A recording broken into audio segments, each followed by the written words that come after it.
This morning, you looked at your own face, maybe for 3 seconds, maybe for 3 minutes. You checked one thing, you moved on, and you did not think about it again. But for almost the entire history of our species, no human being had ever seen their own face clearly. Not once. Not ever. Think about what that actually means. You knew your hands.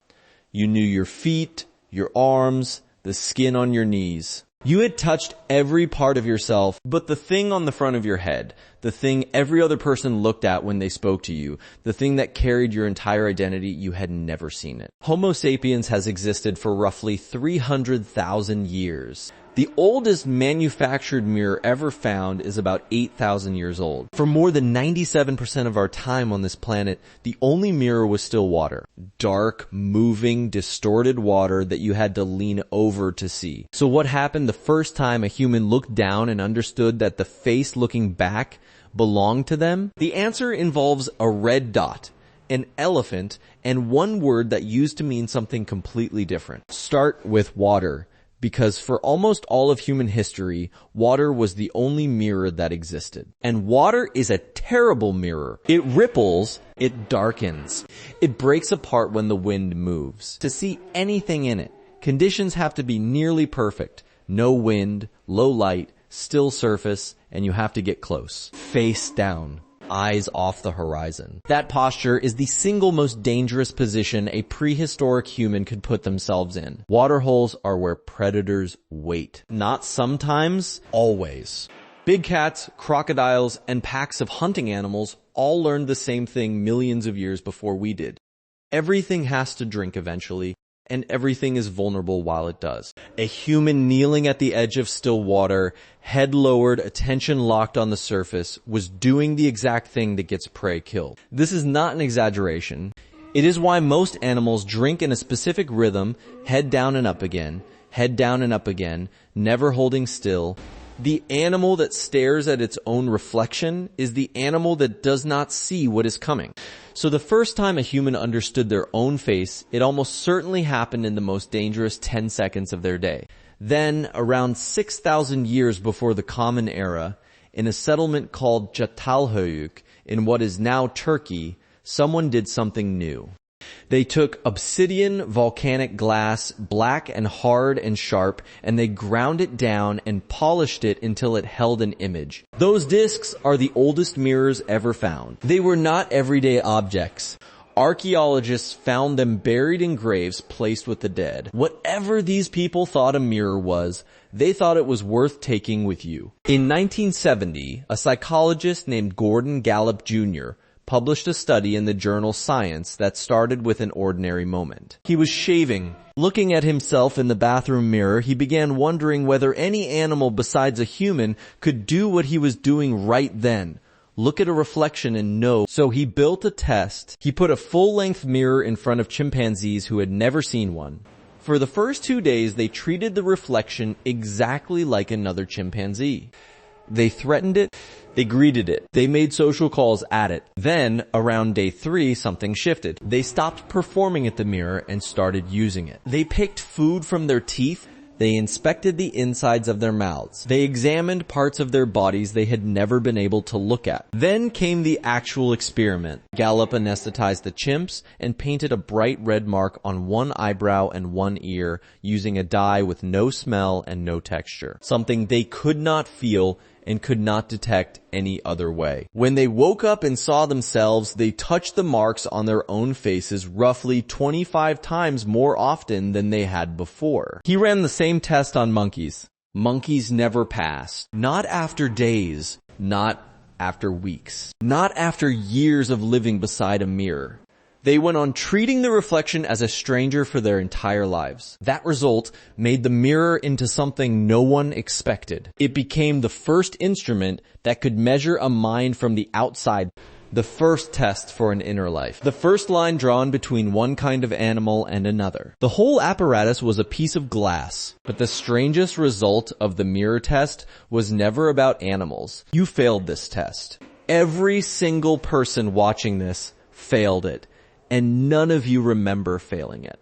In 1972, Developmental psychologist Beulah Amsterdam ran the same experiment on human children using rouge on the nose instead of dye. Babies under about 18 months do not recognize themselves. They see the reflection and they see another baby. They smile at it. They reach for it. Some of them crawl around to look behind the mirror, trying to find the child they are certain must be back there. Then, somewhere between 18 and 24 months, it flips. The child reaches up and touches their own nose. And here's the part that changes everything. Within weeks of passing that test, children start doing two new things almost simultaneously.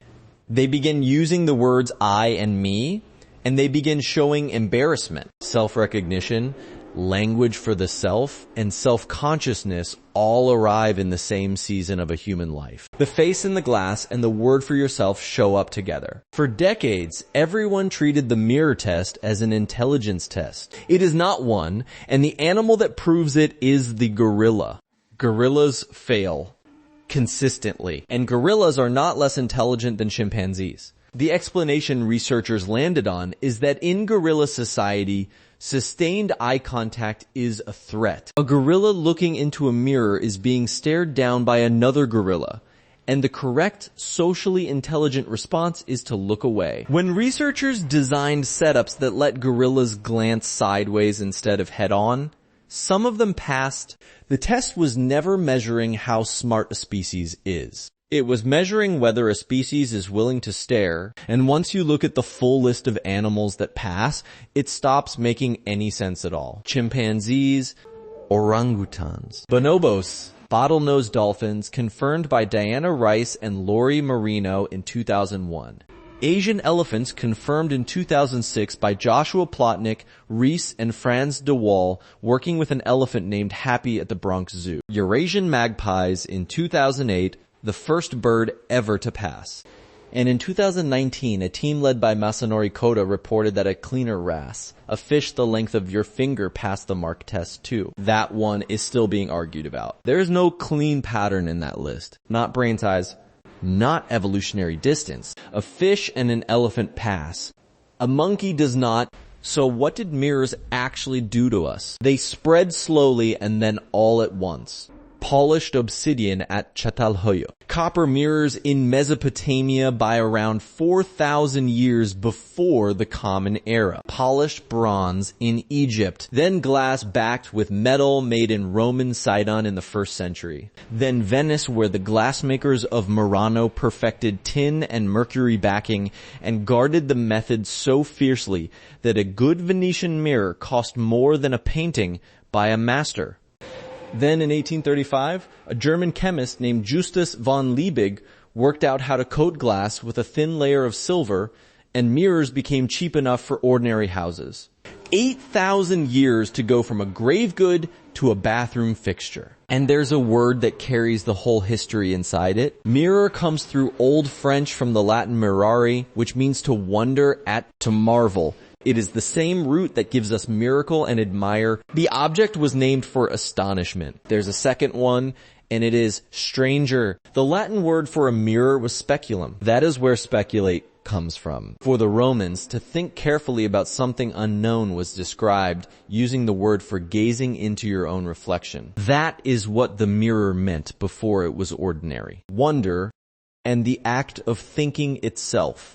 The anthropologist Edmund Carpenter watched the transition happen in real time.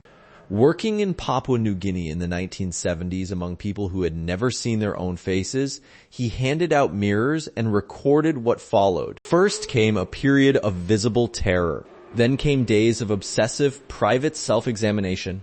Then we made mirrors small enough to carry and put cameras in them and called it progress. Here's the part that applies to you specifically. You have still never seen your own face. You have only ever seen a reversed copy of it. Every mirror flips you left to right, which means the face you have known your entire life is not the face any other human being has ever seen. This is why photographs of yourself look subtly wrong. In 1977, researchers Theodore Mita, Marshall Dermer, and Jeffrey Knight tested this directly. They showed people both their mirror image and their true photographic image. People preferred the mirror version of themselves. Their friends preferred the photograph. Both groups were simply choosing the face they were used to. And your familiarity with that reversed face is far more fragile than it feels. In 2010, a researcher named Giovanni Caputo published an experiment in the journal Perception. He asked people to sit in a dimly lit room, about 40 centimeters from a mirror, and look steadily at their own reflection for 10 minutes. Nothing else. No task. Within about a minute, it started coming apart. Roughly 2/3 of the participants reported that their face began to deform. Some saw the features stretch and swell. Some saw an animal. Some saw the face of a parent or a dead relative. Some saw a person they did not recognize at all, looking back at them wearing their body. Nothing was happening to the mirror. It was happening in the brain, which is built to update constantly and starts letting go of anything it is forced to hold still for too long. It takes about 10 minutes for a lifetime of knowing your own face to fall apart. We have a word for people who cannot stop checking their reflection. We call it vanity, and we say it like an accusation. But what if it is not vanity? What if the pull toward the glass is the same thing the chimpanzee felt on day 3 in 1970 and the same thing a 19-month-old feels the first time their hand goes to their own nose? Not admiration. Confirmation. A quick check that the person in there is still the person out here. Somewhere.